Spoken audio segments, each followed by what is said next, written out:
Arcadian Vanguard presents The Wrestling News in your daily wrestling newscast for Friday, May 24th, 2024. Good morning, I'm Mike Sempervive.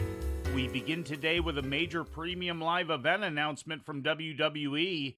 SummerSlam in 2026 is being planned as a two-night show according to an official statement made yesterday, which would take place on August 1st and 2nd and emanate from U.S. Bank Stadium in Minneapolis, home of the Minnesota Vikings. This would be the first time that SummerSlam was ever presented as a two-night event. It would also be the first stadium wrestling show held in Minneapolis since the AWA's Wrestle Rock at the Metrodome in 1986. In ratings news, AEW Dynamite drew 713,000 viewers to TBS on Wednesday, according to WrestleNomics. That's up from last week's total of 672,000, which was the smallest audience the show has ever drawn in its normal time slot without competition from NXT. The rating in the 18 to 49-year-old demographic was .24, up slightly from last week's demo rating of .23. It came in sixth place in the demo on cable TV for the night.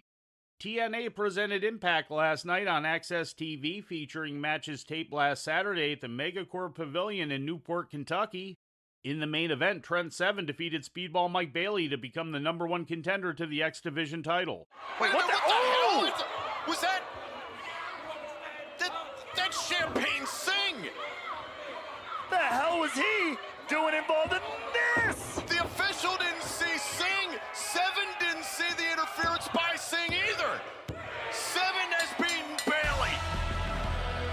Here is your winner and the #1 contender for the TNA X Division title, Trent Seven. Well, any which way it went down, Trent Seven is the man who will face Mustafa Ali in Chicago and against all odds for the X Division championship.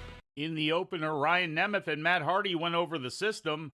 TNA World Champion Moose joined the system in beating down Ryan and Matt until Nick Nemeth made the save.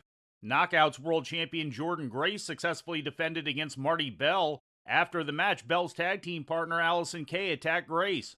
In other results, Tasha Steelz beat Jody Threat. Jake Something and Diener beat the Good Hands in a Kentucky Fight Club match, and the Rascals beat Sinner and Saint. Steve Macklin attacked the Rascals after the match. Ring of Honor streamed last night on Honor Club, featuring matches taped May 16th in Portland, Oregon, May 11th in Vancouver, British Columbia, and May 8th in Edmonton, Alberta. In the main event, the team of Action Andretti, Lee Johnson, and Top Flight defeated the premier athletes Cole Carter and Griff Garrison.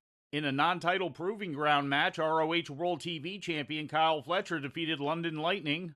In other results, Nyla Rose beat Rhea Von Slasher. Satnam Singh topped Jimmy Jacobs. Shane Taylor Promotions went over Artemis Spencer and John Cruz. Matt Menard defeated Mike Bennett, and the Workhorsemen got by the Spanish Announce Project. And in corporate news, WWE and UFC have combined their live events department under the TKO banner, according to an official announcement made yesterday. UFC executive Peter Dropic has been assigned to lead the new integrated department as Executive Vice President of Event Development and Operations for TKO.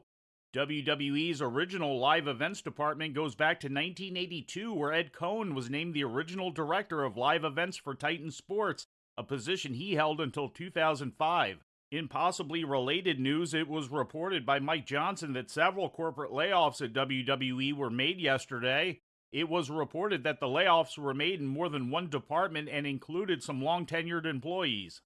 One of those was Senior Vice President of Entertainment Relations Kristen Prouty, who had been with the company since 2000 and was reportedly instrumental in the signing of Logan Paul. And before we leave you today, we'd like to remind you that however you consume your content, you can find the wrestling news 24 hours a day and 7 days a week across social media.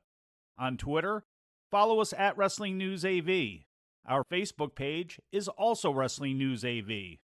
The Wrestling News can also be found on the Arcadian Vanguard YouTube page. And for those who utilize Amazon Echo devices, just tell Alexa to play the Wrestling News podcast. And remember to make sure you add podcast at the end. Once again, for daily updates, breaking news, and more, follow the Wrestling News across social media. And that's the news for today. If anything happens, we will be here to tell you about it. No clickbait, no paywall, just the wrestling news. The Wrestling News is a division of Arcadian Vanguard, and the Wrestling Newscast is a production of the Arcadian Vanguard Podcast Network.